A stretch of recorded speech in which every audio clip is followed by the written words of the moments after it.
नमः सिद्धेभ्यः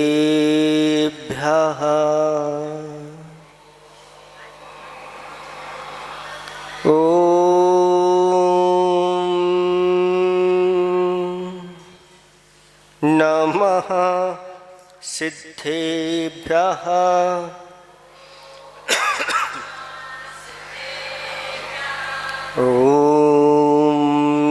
नमः सिद्धेभ्यः।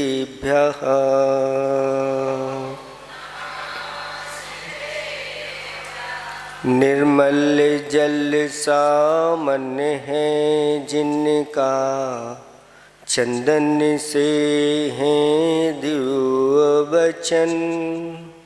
अक्षत सम अक्षत है श्रद्धा, सुमनो सा सुंदर है तन। नैवेद्य चरित्र ज्ञान है दीपक, बसु विधि करते धूप दहन। ध्यान सुफल है अर्घ्य समाधि, मुनिवर तुमको नित्य नमन। अनर्घ्य पद को पाने गुरुवर, मेरा अर्घ्य समर्पित है। एक जीवन क्या सौ सौ जीवन, गुरुवर तुम्हें समर्पित है। ऋषिवर तुम्हें समर्पित है। देवादिदेव 1008 कैवल्य कमलापति श्री आदिनाथ भगवान की। देवादिदेव 1008 चैतन्य चमत्कारी चिंतामणि पारसनाथ भगवान की। देवादिदेव 1008 वर्तमान शासन नायक महावीर भगवान की। परम पूज्य 108 आचार्य प्रवर गुरुवर श्री विद्यासागर जी महामुनिराज की। 3 कमलों करोड़ मुनिराजों की। बोलिए परम पूज्य मुनिवर 108 विमल सागर जी महाराज की, मुनि संघ की। धर्म स्नेही भव्यात्माओं, अभी जैसे भैया जी ने कहा कि बता दो रास्ता क्या है। प्रभु तो मौन बैठे हैं, लेकिन प्रभु ने ही रास्ते बताए हैं। उनकी दिव्य धुनी में कितने रास्ते खिले हैं। आप लोग स्वाध्याय करते हैं, भगवान ने कितने रास्ते बताए हैं। 2 ही रास्ते हैं, एक रास्ता नहीं, 2 रास्ते हैं। आप लोग भक्तामर स्तोत्र पढ़ते हैं, स्वर्गापवर्ग गम मार्ग विमार्गेणेष्टः, सद्धर्म तत्व कथनैक पटु स्त्रीलोक्याः। दिव्यध्वनिर्भवति ते विशुद्धार्थ सर्व, भाषा स्वभाव परिणाम गुणैः प्रयोज्या। इसमें क्या बताया? स्वर्गापवर्ग गम मार्ग। भगवान की दिव्य धुनी में एक स्वर्ग जाने का मार्ग बताया, दूसरा अपवर्ग यानी मोक्ष जाने का रास्ता बताया। आप लोगों के लिए 2 रास्ते चुनना है। एक स्वर्ग का रास्ता है, दूसरा मोक्ष का रास्ता है। तीसरा रास्ता आप लोगों के लिए नहीं बताया, क्योंकि और रास्ते अनेक प्रकार के दुखों में डालने वाले हैं। आप सुख चाहते हैं कि दुख, सभी जीव सुख चाहते हैं, दुख से सभी डरते हैं, लेकिन बिरले ही जीव होते हैं जो सुख की कार्य करते हैं। आचार्य भगवंतों ने कहा, वित्तशीलम तपोदानम संयमोर हर्त पूजनम। वित्तशीलम तपोदानम संयमोर हत पूजनम विच्छते दुखम सर्व प्रोक्त में तत् न संशया। ये 6 चीजें ऐसी हैं जो दुख को संपूर्ण रूप से नाश करने में समर्थ है। सबसे पहले रखा व्रत। जो अपने जीवन में इन व्रतों को करने वाला होता है, आगे जाकर के उसके लिए सुख ही सुख मिलता है। अब 2 दिन बाद क्या आने वाला है? अष्टानिक पर्व आने वाले हैं। आप लोग पूजा करेंगे। कार्तिक फाल्गुन साड़ के अंत 8 दिन माही नंदीश्वर सुर जात हैं, हम पूजे ये ठाए। आप लोग वहां नहीं जा सकते, लेकिन यही बैठे बैठे जो देव पुण्य का संचय वहां करते हैं, जो देव कर्म की निजरा वहां करते हैं, आप लोग भी यही वही कार्य कर सकते हो। लेकिन इसका महत्व आप लोगों को अच्छी तरह से हृदय में बैठा नहीं है, क्योंकि ये पर्व कहलाते हैं और ये पर्व शाश्वत पर्व हैं। परूषण पर्व शाश्वत है क्या? बोलो, शाश्वत है? इसके बारे में सुनते हैं कि ये यहाँ पर भरत क्षेत्र में काल परिवर्तन होता है, और काल परिवर्तन होने के साथ इनका भी ये प्रारंभ होता है, बाद में भोगभूमि चली जाती है, आदि आदि करके। तो इनको शाश्वत नहीं कहा। अष्टमी चतुर्दशी को शाश्वत कहा, और साथ में अष्टानिक पर्वों को शाश्वत पर्व कहा। वर्ष में 3 बार ये अष्टानिक आते हैं, और ये 4 महीने के अंत में आते हैं। यानी ऋतु परिवर्तन जब होता है, तब ये उसके संधि काल में आ जाते हैं। जैनागम में संधि काल का बड़ा महत्व है। प्रतिदिन कितने संधि काल आते हैं? दिन दिन के ले लें तो 3 संधि काल कहा है। एक सुबह का संधि काल, एक मध्याह्न का संधि काल, और एक सायं का संधि काल। इन संधि कालों में आचार्य भगवंतों ने कहा कि इनमें सारे पाप कार्य छोड़ देना चाहिए, सारे सांसारिक कार्य छोड़ देना चाहिए। इन संधि कालों में विशेष रूप से धर्म की आराधना करना चाहिए। अगर इन संधि कालों में हम सांसारिक कार्य करते हैं तो विशेष रूप से पाप कर्म का आश्रय होता है, विशेष रूप से बताया। और अगर इन संधि कालों में हम धर्म कार्य करते हैं तो विशेष रूप से पुण्य का संचय होता है, और साथ साथ में पाप कर्म की निजरा भी होती है। ये पाप धोने के लिए संधि काल आते हैं। इसलिए आचार्य भगवंतों ने स्तोत्रों में लिख दिया कि वो लोग धन्य हैं जो भगवान तीनों संधि काल में आपकी आराधना करते हैं, सारे कार्य छोड़ करके। वो लोग इस पंचम काल में धन्य हैं, भव्य जीव है ऐसा कहा गया है। कल्याण मंदिर स्तोत्र में आता है धन्या, ऐसे करके धन्य है वो जीव जो ऐसी संधि काल में सारे संसारिक कार्य छोड़ करके भगवान आपकी आराधना करते हैं, ऐसे वह भव्य जीव उनको कहा गया है।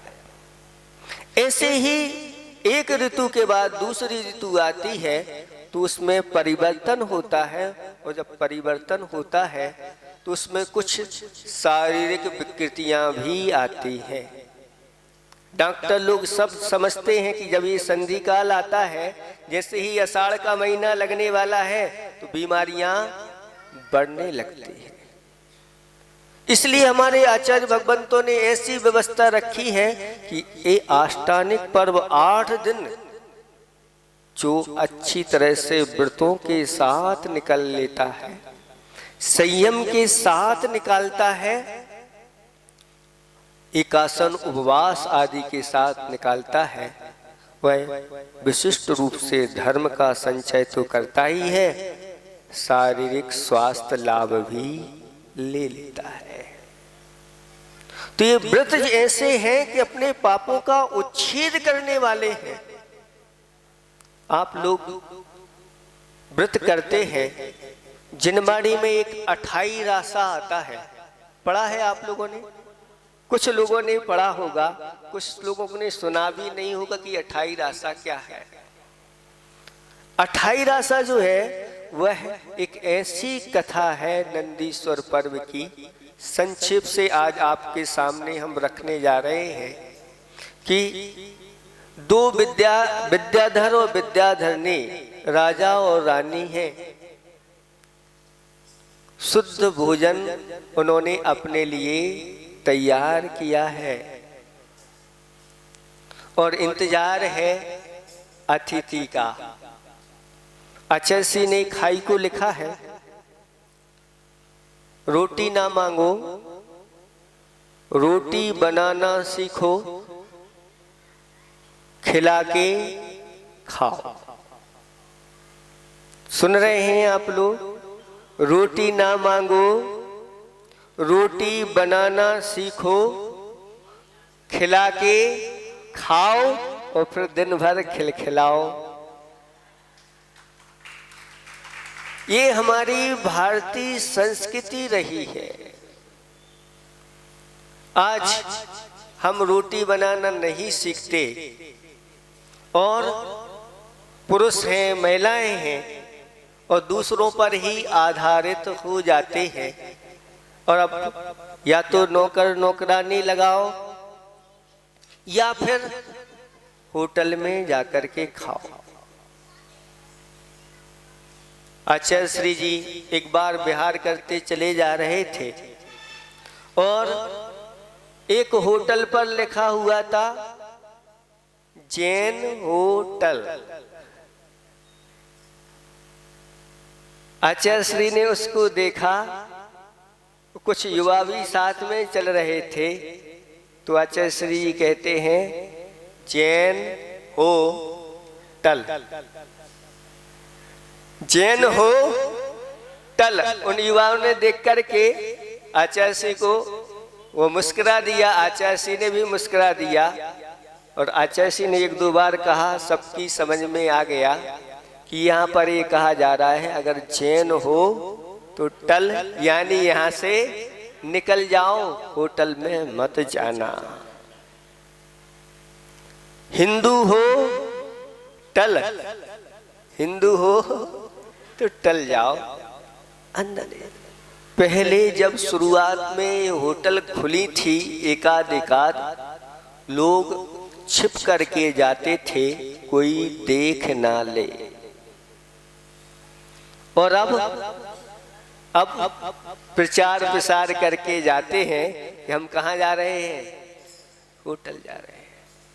वास्तविक धर्म की जिनको पहचान नहीं हो पाती, वो इस प्रकार के बहाव में बहते चले जाते हैं। इसलिए आचार्य भगवंत अभी हम लोगों को मिले थे, उन्होंने इसी प्रकार का उपदेश दिया कि पुरुषों को भी ये उपदेश दो कि रोटी मत मांगो, रोटी बनाना सीखो और खिला के खाओ। पुरुष के लिए भी, क्योंकि 72 कला में पुरुष की कितनी कलाएं होती हैं? 72 कला में एक पाक कला होती है, उस कला में भी वह पुरुष निपुण होता है। लेकिन ये सब भूलते चले जा रहे हैं और हाथ फैला करके खड़े हो जाते हैं और अपने धर्म से बहुत दूर खड़े हो जाते हैं, च्युत हो जाते हैं। दोनों ने, दंपत्ति ने शुद्ध भोजन तैयार किया और भावना भाई कोई अतिथि आ जाए, पुण्य संयोग से 2 चारण रिद्धिधारी मुनिराज आ गए और उनका नौदा भक्ति के साथ पड़गाहन किया, आहार दान दिया। और आहार दान देने के बाद जैसे ही मुनिराज बाहर उच्चासन पर बैठे और देखा कि आकाश मार्ग से देवलोग चले जा रहे हैं जय जयकार करते हुए, तब राजा ने मुनिराज से पूछा कि ये देवगण कहाँ जा रहे हैं? तो महाराज ने कहा, कल से आष्टानिक ये पर्व लगने वाले हैं, ये देवगण उसी के लिए यहाँ से विहार करते हुए जा रहे हैं। और ये जाकर के वहां पर 8 दिन निरंतर नंदीश्वर दीप की पूजा आराधना करेंगे। पूरे के पूरे परिवार के साथ 8 दिन अपना सब कुछ छोड़ करके, और सिर्फ एक ही उनकी अंदर से भावना रहती है, इस पर्व को बड़ी भक्ति पूजा आराधना के साथ करना है। दिव्य दिव्य सामग्री लेकर के जाते हैं। दिव्येणे नाणेने, दिव्येणे गंधेणे, दिव्येणे अक्षेणे, दिव्येणे पुष्पेणे, दिव्येणे चुन्नेणे, दिव्येणे दीवेणे, दिव्येणे दूबेणे, दिव्य दिव्य सामग्री सारी लेकर के जाते हैं। और एक एक निकाय के देव एक एक दिशा में जाकर के वह पूजा आराधना करते। बहुत बड़ा ये दीप है, आप लोग पढ़ते हैं 163 कोड़ी योजन महा, 1,84,000 एक दिश में लहा। 163 करोड़ 84 लाख योजन एक दिशा में है। एक योजन में 6000 लगभग किलोमीटर होते हैं। उसका गुणा करो तो कितना प्रमाण निकलेगा, आप समझ सकते हैं। और एक एक दिशा में बीचों बीच एक अंजनगिरी पर्वत होता है जो नीलमणि का होता है।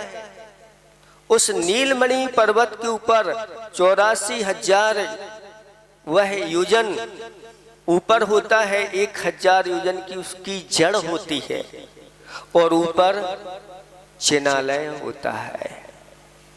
वह जिनालय कैसा होता है जानकारी है आप लोगों के लिए? कितना बड़ा होता है? 100 योजन लंबा, 50 योजन चौड़ा और 75 योजन ऊंचा। 100 योजन लंबा हो गया। 100 योजन अगर छोटा योजन ले ले तो 12 किलोमीटर का एक योजन होता है, छोटा वाला बात है। और 100 योजन में 12 का गुणा करो, 1200 किलोमीटर लंबा क्या चैत्यालय, वो अकृत्रिम चैत्यालय। और चौड़ाई उससे आधी कर दो, 600 किलोमीटर चौड़ा और 900 किलोमीटर ऊंचा, जिसका 8 योजन चौड़ा, 4 योजन चौड़ा और 8 योजन ऊंचा ये दरवाजा होता है। बड़चोक 48 किलोमीटर चौड़ा दरवाजा जिसका है, और ये अकृत्रिम चैत्यालय, रत्नमयी ये चैत्यालय होते हैं। और एक एक चैत्यालय में 108 प्रतिमाएं होती हैं और एक एक प्रतिमा 500 धनुष प्रमाण पद्मासन होती है। एक धनुष में 4 हाथ होते हैं, तो 500 धनुष के 2000 हाथ, 3000 फीट पद्मासन व रत्नमयी प्रतिमा होती है। और ऐसी प्रतिमा होती है कि साक्षात भगवान बैठे हुए हैं और ऐसे लग रहे हैं जैसे उनके मुखारविंद से दिव्य धुनी खिल रही है। आप लोग कहते हैं भगवान तो मौन रहते हैं, लेकिन भगवान की भाषा पढ़ने वाले उनकी भाषा को पढ़ लेते हैं। भगवान को देख करके ही बिना बोले सम्यक दर्शन को प्राप्त कर लेते हैं। आप लोगों के लिए इतना उपदेश देना पड़ता है, फिर भी सम्यक दर्शन का कोई ठिकाना नहीं है। लेकिन वो दिव्य प्रतिमाएं ऐसी होती हैं, उनको देख करके लखत सम्यक दर्शनम, ऐसा आप लोग पढ़ते हैं, सम्यक दर्शन की प्राप्ति हो जाती है। ऐसी एक ये आपका बीच का जो अंजनगिरी है वह होता है। फिर अंजनगिरी के चारों ओर 4 वापिकाएं होती हैं। एक वापिका कितनी बड़ी होती है? 1,00,000 योजन की वह वापिका रहती है, जितना जम्बू द्वीप है। जम्बू द्वीप प्रमाण ये वापिका रहती, उसके वापिका के ठीक बीचों बीच एक एक दधिमुख पर्वत होता है। तो चारों दिशाओं में 4 दधिमुख पर्वत होते हैं, उनके ऊपर भी एक एक अकृत्रिम चैत्यालय होता है। फिर वापिका के दोनों बाहरी कोनों में, वापिका के अंदर जल के अंदर 2-2 रतिकर पर्वत होते हैं, उन पर भी अकृत्रिम चैत्यालय और चिन्हबिंब होते हैं। ऐसे करके एक दिशा के 13 अकृत्रिम चैत्यालय होते हैं और एक एक निकाय के देव पूर्व दिशा में वैमानिक देव खड़े हो जाते हैं, दक्षिण दिशा में भवनवासी खड़े हो जाते हैं और पश्चिम दिशा में ज्योतिषी देव खड़े हो जाते हैं और उत्तर दिशा में व्यंतर देव हो जाते हैं। और 6-6 पहर निरंतर ये करते रहते हैं। 8 पहर एक दिन के होते हैं। 8 दिन के 64 पहर तक निरंतर भक्ति पूजा आराधना करते हैं। आप लोग देख लो, आप लोगों की भक्ति कितनी होती है और देव लोगों की भक्ति कितनी होती है। कहते हैं कि देव लोग तो वहाँ विषयों में रत रहते हैं, उनको किसी प्रकार के संयम की गंध नहीं आती, लेकिन भक्ति पूजा में हमसे कहीं बहुत बढ़ चढ़ करके वह रहते हैं और ऐसी पूजा आराधना करते हैं, ऐसा पुण्य संचय कर लेते हैं, बहुत जल्दी संसार से पार हो जाते हैं। ये नंदीश्वर पर्व आप लोगों के लिए भी कहा कि 8 दिन अगर आ जाएं तो आप सारे व्यापार आदि छोड़ करके, पाप के कार्यों को छोड़ करके इन 8 दिन में यहीं पर जिनालय में ही नंदीश्वर दीप की रचना करके और उनकी आराधना करना चाहिए। और जो इनकी आराधना करता है वह विशिष्ट फल को प्राप्त हो जाता है। कल आपको बताया था कि ये व्रत होता है नंदीश्वर व्रत, और नंदीश्वर व्रत तीनों शाखाओं के और 8 वर्ष तक जो निरंतर करता है और प्रत्येक शाखा में जो उत्कृष्ट रूप से 8 उपवास करता है, और ऐसे करके अगर 8 वर्ष कर ले तो एक ही भाव बीच में रहता है। कितना? एक ही भाव बीच में रहता है। यहाँ से एक रास्ता खुला है, अभी जो बताया आपको लिए। कौन सा रास्ता? स्वर्ग का रास्ता है। स्वर्ग में जाकर के फिर वहां से मनुष्य भाव धारण करके और उसी भाव से मोक्ष को प्राप्त हो जाता है। अगर वो विधि आप नहीं कर सकते, महाराज 8 उपवास की बात कर रहे हो, नाम ही सुन करके चक्कर आ रहा है, अभी से ही ब्लड प्रेशर लो होने लगा है, तो उपवास में क्या होगा? कोई बात नहीं। हमारे आचार्य भगवंतों ने कहा शक्ति के अनुसार तप करना चाहिए। वैसे हमारे अंदर शक्ति तो बहुत है, लेकिन हम उस शक्ति को दबाए हुए हैं। शक्ति काम में आती नहीं। आचार्य भगवान कहते हैं शक्ति को काम में लिया जाता है। अगर आप चाहें तो आप अपनी शक्ति को उजागर कर सकते हैं। सुकमाल के बारे में तो सब जानते हैं, कितनी अंदर शक्ति विद्यमान थी उनके। बाहर से सब कोमल शरीर था, लेकिन भीतर से उत्तम सहनन, लेकिन सरसों का दाना चुभ रहा है।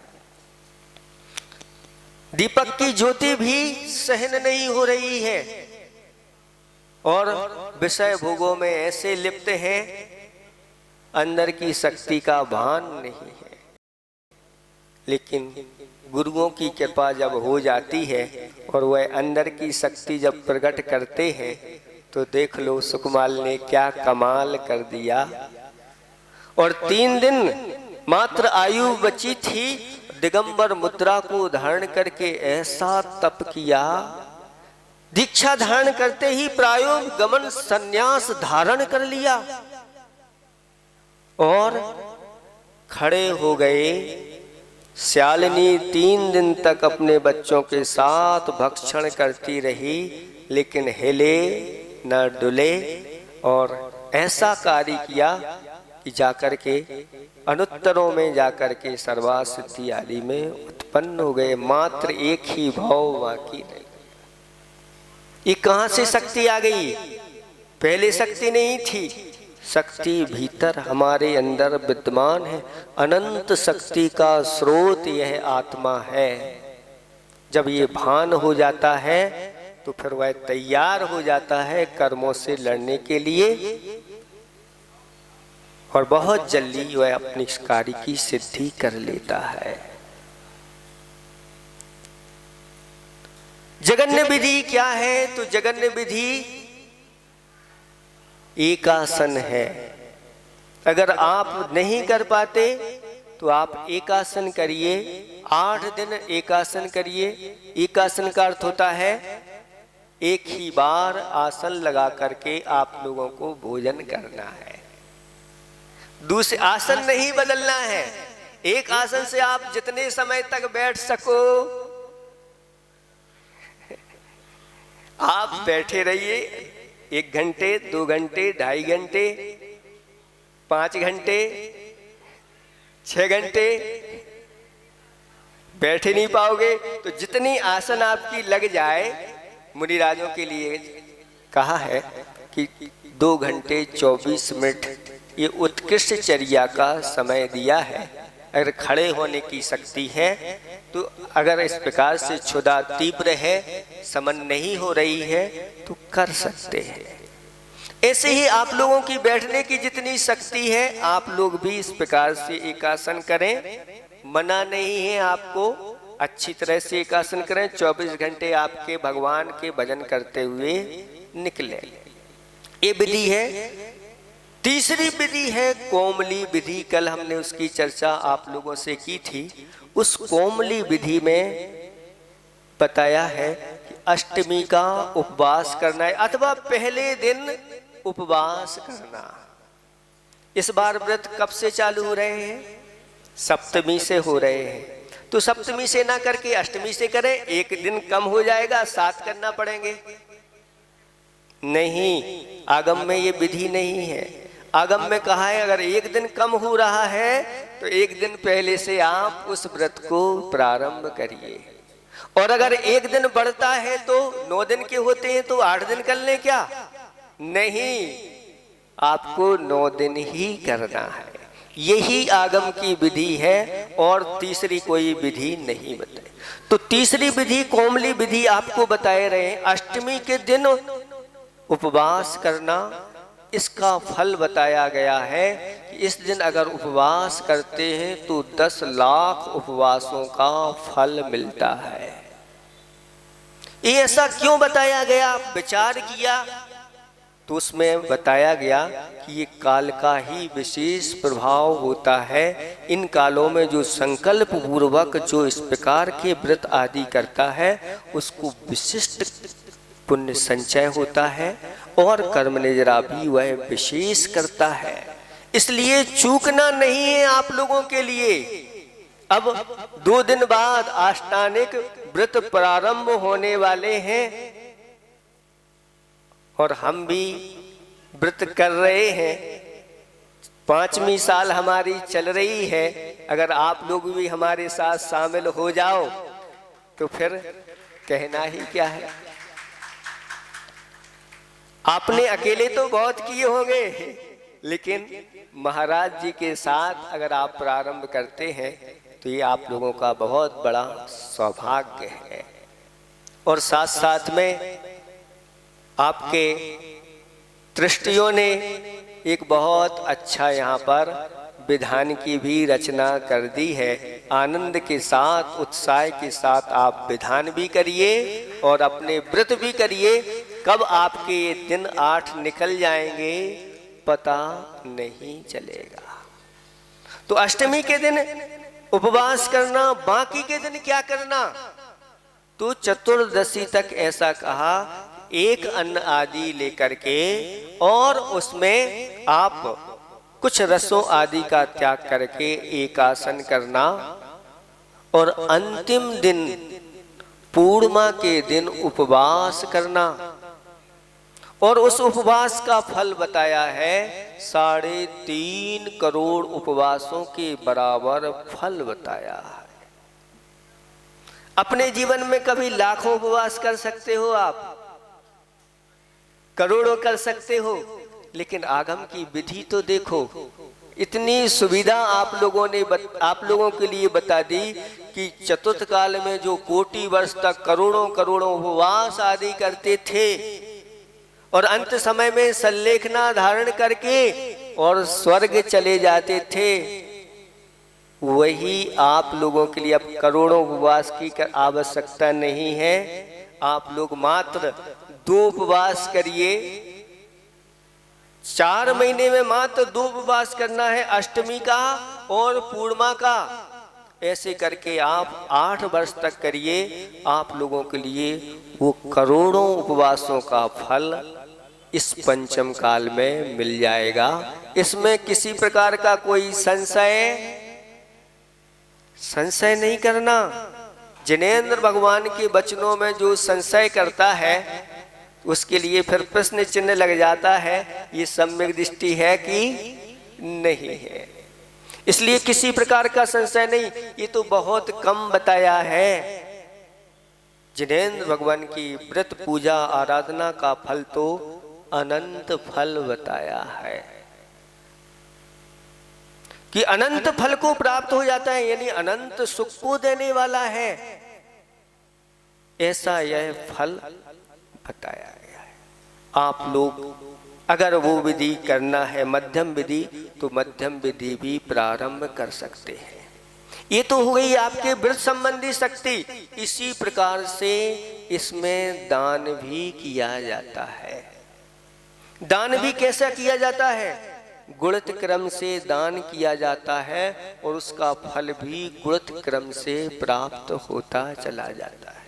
ये दान के विषय में भी लगा लेना कि अष्टमी के दिन या एक दिन शुरुआत के दिन, इस समय सप्तमी को आपको उपवास करना पड़ेगा, अष्टमी को नहीं, क्योंकि पहले दिन उपवास करना सप्तमी के दिन। अगर सप्तमी के दिन आप दान करते हैं तो वही फल लगा लेना, यानी 40 10 लाख गुना फल और अंत में जाकर के 3.5 करोड़ गुना फल इसका प्राप्त होता है। ऐसी ये व्रत की विधि है। आप लोग यहीं पर रह करके नंदीश्वर भगवान की आराधना आप करिए। जब ऐसी महिमा मुनिराज ने उन दंपतियों को बताई तो रानी तो सम्यक दृष्टि थी, लेकिन राजा को भी विश्वास हो गया कि मुझे भी अब नंदीश्वर की यात्रा करना है। रानी कहती है नंदीश्वर आप जा नहीं सकते, आप मनुष्य हैं, वहां तो मात्र कौन जा सकता है? देव जा सकते हैं, मनुष्य की नहीं। लेकिन अंदर से उस राजा की ऐसी भक्ति फूटी, वह तो कहता है नहीं, मैं तो नंदीश्वर जाके रहूंगा। ऐसा ठान लिया और विमान में बैठा, विद्याधर था, और जाकर के विमान जैसे ही मानुषोत्तर पर्वत आया और उससे टकरा गया और मरण को प्राप्त हो गया। मरण को प्राप्त हुआ और रिद्धिधारी देव, महान रिद्धिधारी वह देव बन गया और वहां से सीधा नंदीश्वर द्वीप में पहुंच गया और दिव्य दिव्य सामग्री के माध्यम से नंदीश्वर की 8 दिन आराधना की। और 8 दिन आराधना करने के बाद मनुष्य का, वह राजा का रूप धारण करके अपनी रानी के सामने खड़ा हो गया और कहता है तुम कहती थी कि मनुष्य वहां नहीं जा सकते, मैं नंदीश्वर की यात्रा करके आया हूं, मैं नंदीश्वर की आराधना करके आया हूं। सारा वर्णन कर दिया, ऐसे ऐसे अकृत्रिम चैत्यालय हैं, इस रंग के हैं, इस वर्ण वाले हैं, और ऐसे असंख्यात देवी देवता उनकी आराधना करते हैं। रानी कहती है नहीं, मनुष्य जा ही नहीं सकता। फिर वह कहता है देखो ये वहां की मैं फूल माल लेकर के आया हूं, अब तो विश्वास करो। लेकिन रानी शुद्ध सम्यक दृष्टि थी, कहती है नहीं, मनुष्य वहां जा नहीं सकता। ये अंदर से सम्यक दर्शन की पहचान है। आज आप लोगों से हम कहें, अगर बोलो भोपाल में समो शरण आ जाए तो आप लोग दर्शन करने जाएंगे कि नहीं? जाएंगे? कुछ लोग कह रहे नहीं जाएंगे। अगर वास्तविक समूषण आ जाए भगवान का विदेश क्षेत्र से, जो स्वाध्यायशील होते हैं, जो सम्यक दृष्टि पुरुष होते हैं, उन्हें विश्वास है कि पंचम काल में कोई समूषण नहीं आता। तीर्थंकर 24 ही होते हैं, ये 25 में नहीं। ऐसा दृढ़ सिद्धांत अपने अंदर से होना चाहिए। लेकिन लोग ऐसे जब आ जाए तब पता चलेगा कि कौन सम्यक दृष्टि है और कौन नहीं। क्योंकि होड़ ऐसी लगती है, समूषण आया, चलो चलो चलो, बिल्कुल चारों तरफ भगवान बैठे हुए हैं। और ऐसा ही हुआ था, रेवती रानी के लिए परीक्षा हुई थी, लेकिन सब पूरा का पूरा नगर उस ओर भागा, लेकिन वह वहां से नहीं गई। वह कहती है नहीं, मेरा अंदर से दृढ़ सिद्धांत है, आगम में कहा है 2.5 दीप से बाहर मनुष्य नहीं जा सकता। तब वह देव कहता है, वह राजा देव बनकर के प्रकट हो जाता है, रानी तू सम्यक दृष्टि है, सच्ची सम्यक दृष्टि है। और सारी घटना वह सुना देता है। मैं यहाँ से वह भाव लेकर के जा रहा था, लेकिन नंदीश्वर तक नहीं पहुँच पाया, लेकिन मृत्यु को प्राप्त हो गया और स्वर्ग में जाकर के महारिद्धिधारी देव बन गया और वहां से मैं दिव्य सामग्री लेकर के कहा। ऐसे भाव निरंतर बना करके रखना। आचार्य भगवंतों ने कहा जो अंत समय में ऐसे भाव बना करके यहाँ से प्रयाण करता है उसके लिए स्वर्ग का मार्ग खुला रहता है। आज वर्तमान में एक ही मार्ग खुला है, अभी स्वर्ग डायरेक्ट नहीं जा सकते। श्रावकों के लिए तो वैसे स्वर्ग का मात्र मार्ग ही कहा है, मुनिराजों के लिए मोक्ष का मार्ग कहा है, लेकिन अभी मंजिल जो मिलने वाली है वह स्वर्ग संबंधी ही मंजिल मिलेगी, आपको भी मिलेगी और जो श्रमण आगम के अनुसार चर्या कर रहे हैं उनके लिए भी मिलेगी। इन दो मार्गों को आपको अच्छी तरह से अपने चित्त में धारण करना है। ये दो मार्ग अभी आचार्य भगवंतों ने कहा कि स्वर्ग में जाकर के अच्छी तरह से सुखपूर्वक एसी में रह करके सारे वातानुकूल, ना वहाँ ठंडी है ना गर्मी है ना, ज्यादा ऐसा वहाँ का वातावरण आपके अनुकूल ही है। वहाँ कुछ समय आप इंतजार करना, फिर वहाँ से आकर के मनुष्य भाव धारण करके और फिर कौन सा दूसरा मार्ग, अपवर्ग यानी मोक्ष का मार्ग है, उसको आप पकड़ लेना।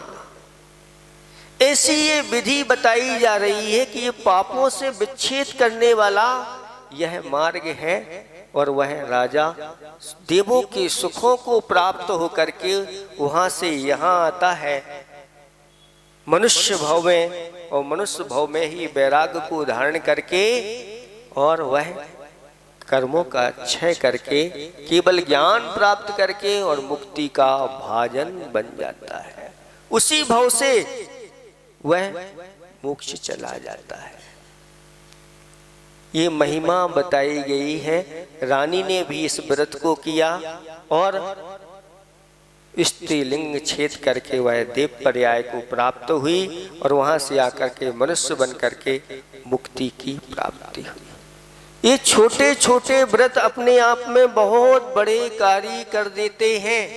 इसलिए सबसे पहले व्रत रखा कि ये व्रत जो अपने जीवन में करते हैं, चाहे आष्टानिक व्रत हो, चाहे कर्म दहन के हो, चाहे 64 रिद्धि के हो, चाहे वह गुण जिन गुण संपत्ति हो, ये सारे व्रत चाहे नमोकार मंत्र के हैं।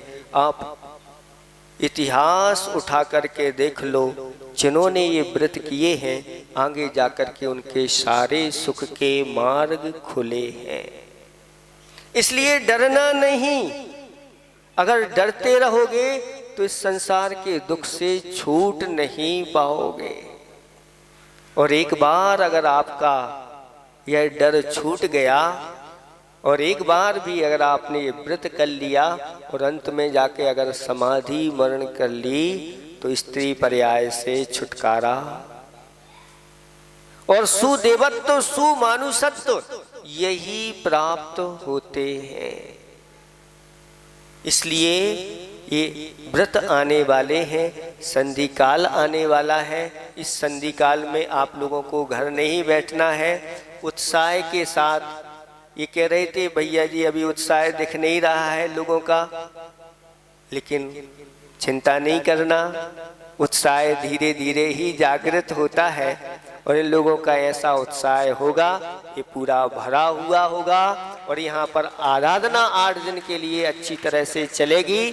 आप लोग करना, इसको छोड़ना नहीं। कल हमने और बताया था कि अभी 1-2 साल बीच में आप लोगों के ऊपर, हम सब के ऊपर ऐसी आपत्ति आई कि हमारे लिए दर्शन नहीं मिले, अभिषेक पूजन पाठ आदि आदि ये सारी सामग्री छूटी है। लोग हमारे पास प्रायश्चित लेने के लिए आए, महाराज जी प्रायश्चित इसका क्या है? तो हमने उनसे कहा यही प्रायश्चित है। अब छोटी छोटी पूजा नहीं कर पाए, आप लोग महापूजा करिए, आष्टानिक व्रत करिए और सिद्ध चक्र विधान आप लोग करके और अपने प्रायश्चित को धो लीजिए।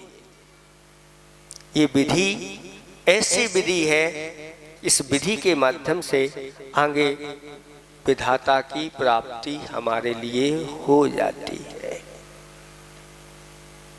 इसलिए ये अभी आपको बताया है कि व्रत शीलम तपोदानम संयमोर हत पूजनम।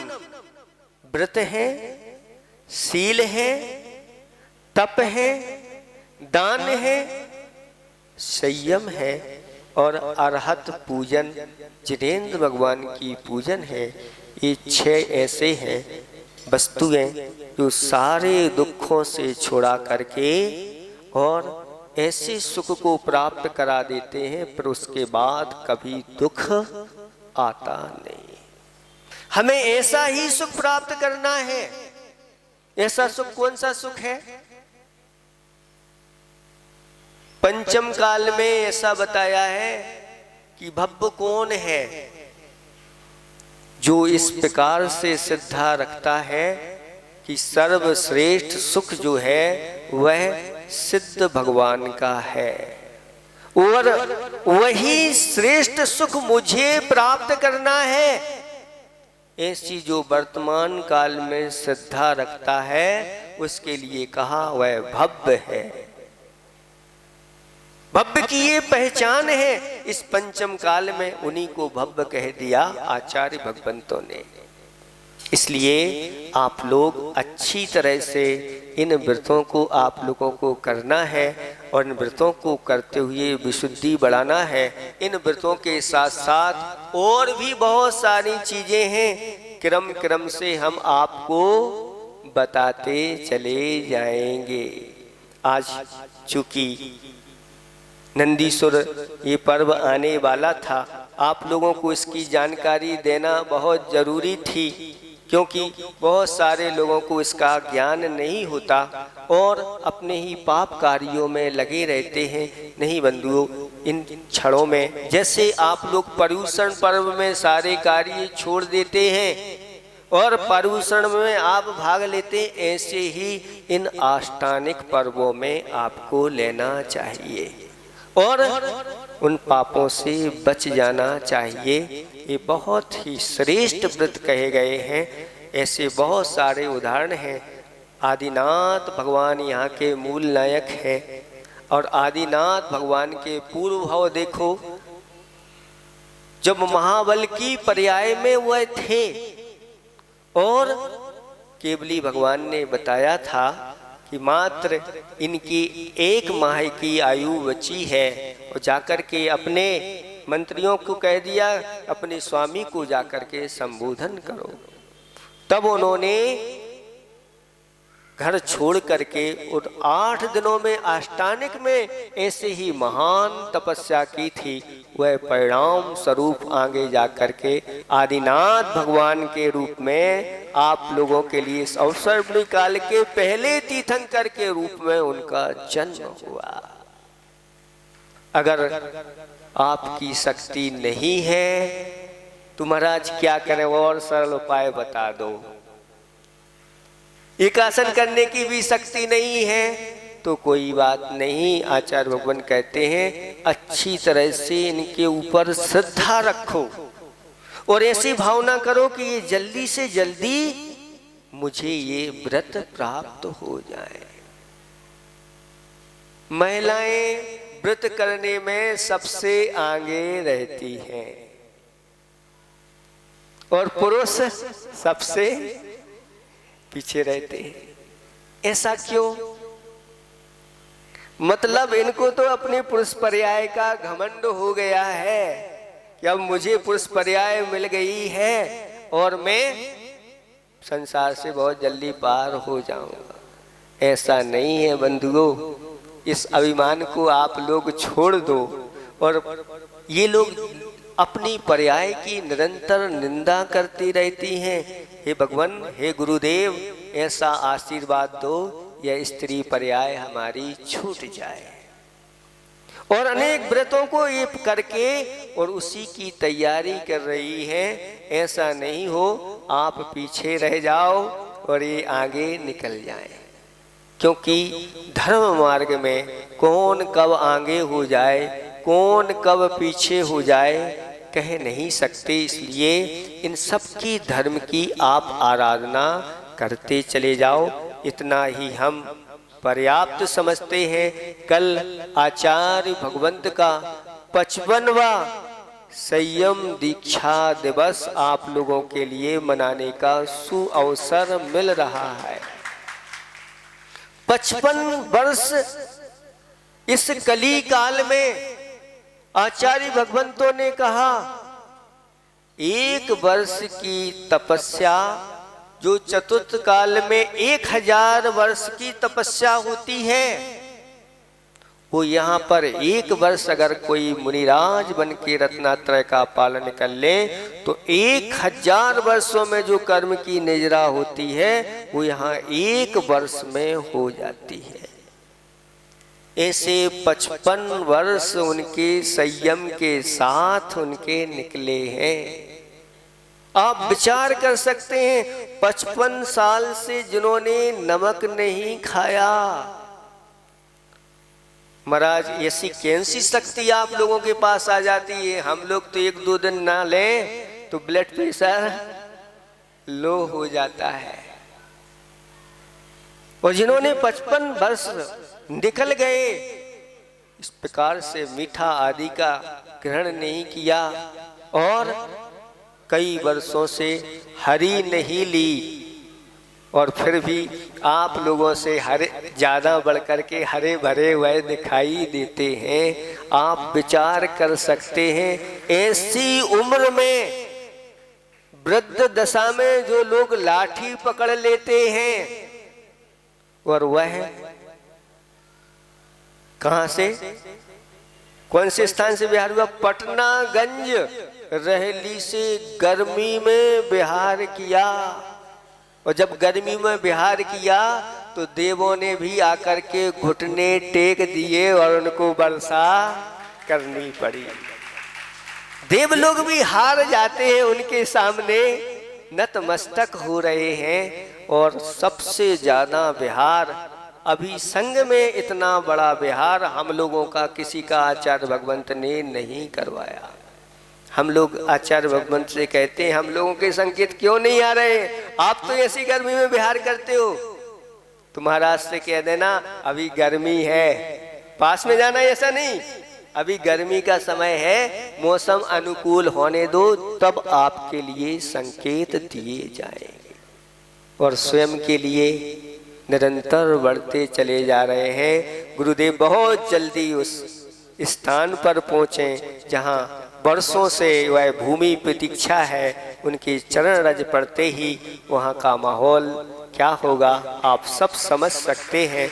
ऐसे उन आचार्य भगवंत का 55वां दीक्षा दिवस हम यहाँ पर अच्छे उत्साह उमंग के साथ आप लोग हम सब मिलकर के मनाएंगे।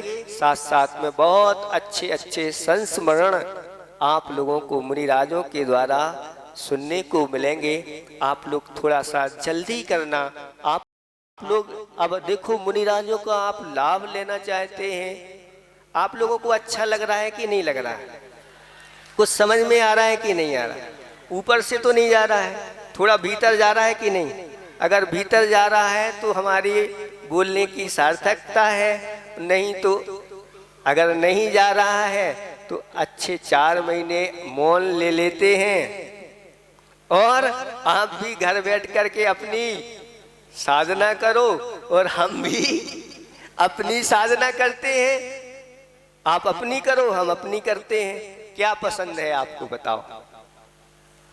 लाभ मिले वाणी का, अच्छे अच्छे ग्रंथों का सार स्वाध्याय आप सब लोगों को मिले, तो आप लोगों को अपनी दिनचर्या को थोड़ा सा बदलना है। आपको जल्दी से जल्दी 8 बजे हर हालत में सभी लोगों के लिए पूजा पाठ से फ्री होना है, तो बहुत अच्छा आनंद आएगा। समय से सारी क्रियाएं हो जाएंगी। इतना ही हम पर्याप्त समझते हैं। अहिंसा परमो धर्म की। अभी बैठे रहेंगे सभी लोग 5 मिनट के लिए।